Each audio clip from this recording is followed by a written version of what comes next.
கண்ணு good morning. நான் உங்கள் மேக்ஸ் டீச்சர். எல்லாம் நல்லா இருக்கீங்களா? நல்லா சூப்பராக படிக்கிறீங்களா? All of you welcome to our maths ma'am channel. Okay, இப்போ இன்றைக்கி பார்க்குறது எக்ஸசைஸு 2.9ல் சாமி 11th சம். ஒன் வேர்டு தான் 11th சம். அவன் கொடுத்துருக்கான் பாரு. Modulus of Z1 1, modulus of Z2 2, modulus of Z3 3ன்னு கொடுத்துட்டான். நம்ம இதை modulus of 9 Z1 into Z2 + 4 Z1 Z3 + Z2 Z3 equal to 12. Find modulus of Z1 plus Z2 plus Z3 கண்டுபிடிக்க சொல்கிறான். இது டக்குன்னு கீ பாயிண்ட்டு நான் சொல்லி போடுறேன். அதுக்கப்புறம் உனக்கு எப்படி விளக்கம் வருது அப்படிங்கிறத சொல்கிறேன். கீ பாயிண்ட் ஒன்றுமே இல்லை சாமி. இங்கே பேர் இதை மல்டிபிள் பண்ணு. 1 2 is 2, 2 3s are 6. அப்போ இது 3 பேருக்குன்னா 6, 6ஆல் இதை டிவைட் பண்ணால் 2. அப்போ இதனுடைய ஆன்சர் 2 தான். இவ்வளோதான், ஒன்றுமே கிடையாது கண்ணு. இங்கே இப்போ 9 இருக்குது, 4 இருக்குது. இது பாருதா, இது பண்ணால் உங்களுக்கு 9ஆ, இது 4ஆ, இது 1ஆ. அப்போ தேர்ஃபோர் இது என்ன? இது எல்லாத்தையும் பெருக்குனா 6, அதால் இதை டிவைட் பண்ணு. அப்போ 2. அப்போ இதனுடைய ஆன்சர் 2 தான் வரும். ஓகேவா? இது எப்படி வருது அப்படிங்கிற விளக்கத்தை நான் இப்போ சொல்கிறேன். இப்போ இது தானே நமக்கு கொடுத்துருக்காங்க 12ன்னு. இதில் என்ன இல்லை? Z3 இல்லை.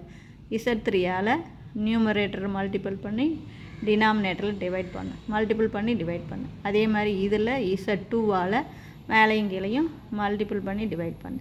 அதே மாதிரி இதில் Z1 மேலையும் மல்டிபிள் பண்ணி கீழே டிவைட் பண்ணு. அது ஃபஸ்ட்டு டேர்மில் Z3 சாமி. Z3 எடுத்து மேலையும் கீழையும் மல்டிபிள் பண்ணுற.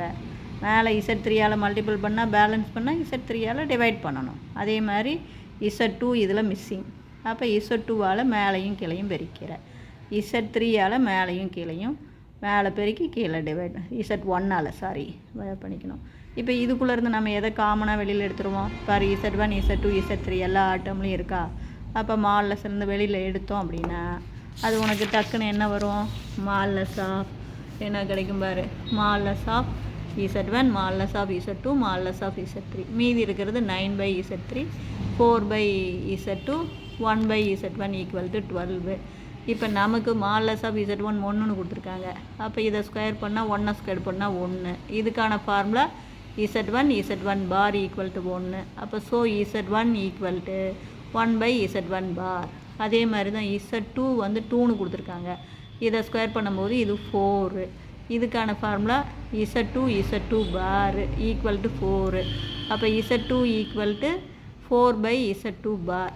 சிமிலர்லி மால்லஸ் ஆஃப் Z3 3ன்னு கொடுத்துருக்காங்க. இதை ஸ்கொயர் பண்ணும்போது மால்லஸ் ஆஃப் Z3 ஸ்கொயர்டுனா 9. இதுக்கான formula Z3 bar. Z3 equal to மல்டிபிளாக இருக்கிறது இந்த வந்தால் டிவைட் 9/Z3 பார். இப்போ நம்ம கணக்குக்கு மேலே வந்துருங்க. இங்கே 9 அப்படியே இருக்குமா?